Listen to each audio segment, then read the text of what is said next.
Welcome to Shreyas ten. இன்னைக்கு நம்ம பார்க்க போகிறது ஈஸியான சுவையான ஒரு முட்டை குழம்பு. இதுக்கு தேவையான பொருட்கள் பார்க்கலாம். ஒரு அரை மூடி தேங்காய் எடுத்து திருவி வச்சுக்கலாம். ஒரு 10 சின்ன வெங்காயம், ஒரு ஹாஃப் டீஸ்பூன் பெப்பர், ஒரு ஹாஃப் டீஸ்பூன் மஞ்சள் தூள், 2 டேபிள் ஸ்பூன் மிளகாய் தூள் அண்ட் 2 டேபிள் ஸ்பூன் மல்லித்தூள் எடுத்துக்கலாம். ஒரு எலுமிச்சை அளவு புளி கரைச்சி வச்சுக்கலாம். தேவையான அளவு தண்ணி எடுத்து வச்சுக்கலாம். நம்ம அரைக்கிறதுக்காக தண்ணி தேவைப்படும். ஸோ தண்ணி எடுத்துக்கலாம். ஸோ ஒரு 6 முட்டை எடுத்து வச்சுக்கலாம். உங்களுக்கு எத்தனை முட்டை வேணுமோ எடுத்துக்கலாம். கொஞ்சம் கருவேப்பிலை, ஒரு டீஸ்பூன் கோகனட் ஆயில் எடுத்து வச்சுக்கலாம். ஒரு 4 பச்சை மிளகா நீளமாக கீறி வச்சுக்கலாம்.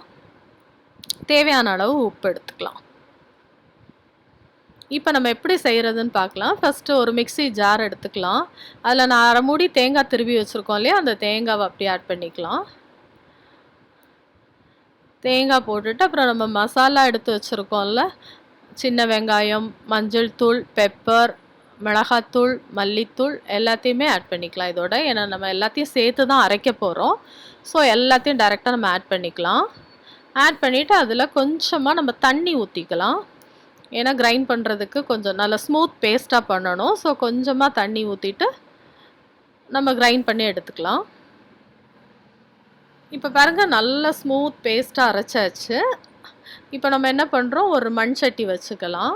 அந்த இப்போ ஸ்டவ் ஆன் பண்ண வேண்டாம். நம்ம ஃபஸ்ட்டு மண் சட்டி வச்சுட்டு டைரெக்டாக அந்த நம்ம அரைச்சி வச்சுருக்கோம் இல்லையா மசாலா, அந்த தேங்காய் விழுது அப்படியே நம்ம ஆட் பண்ணிக்கலாம்.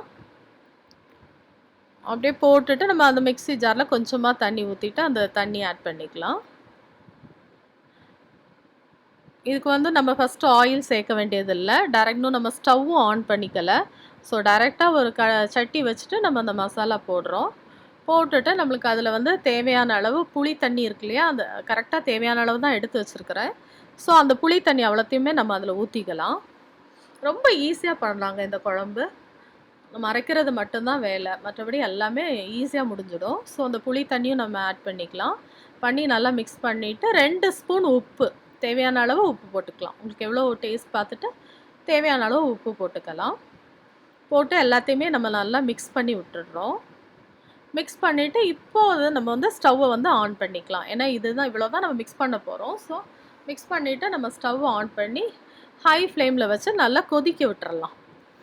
இந்த குழம்பு நல்ல பச்சை, எல்லாமே டைரெக்ட் பச்சையாக அரைச்சிருக்கிறோம். ஸோ நல்லா அந்த பச்சை வாசனை போகிற அளவுக்கு, புளி வாசனை எல்லாம் போகிற அளவுக்கு நம்ம கொதிக்க விட்டுறலாம். இப்போ கொதித்து வரும்போது நம்ம என்ன பண்ணுறோம், 6 முட்டை எடுத்து வச்சுருக்கோம் இல்லையா, அதை ஒன்று அதில் ட்ராப் பண்ணுறோம்.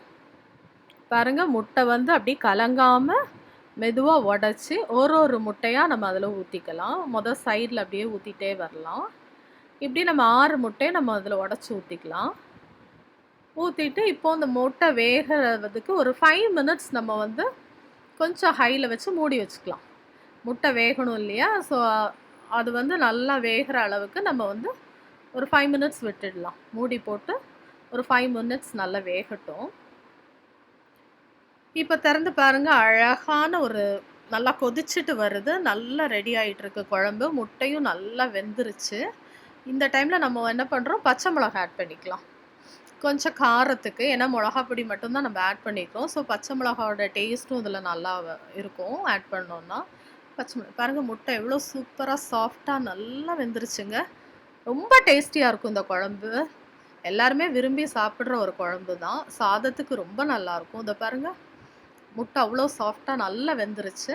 ரொம்ப நம்ம ஸ்பூன் போட வேண்டாம். ரொம்ப போட்டோன்னா அப்படியே முட்டை உடஞ்சிரும். ஸோ அப்படி மெதுவாக நம்ம தள்ளி விட்டு கலக்கி அப்படியே வச்சிடலாம். இப்போ பாருங்கள், சுவையான முட்டை குழம்பு ரெடி ஆகிட்டே இருக்குது.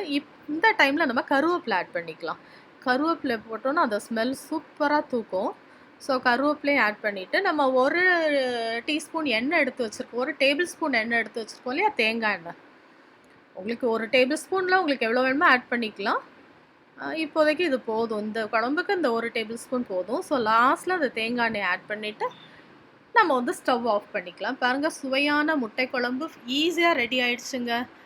இது சூடாக சாதம் போட்டு சாப்பிட்டா அவ்வளோ சூப்பராக இருக்கும். நீங்களும் ட்ரை பண்ணி பாருங்கள்.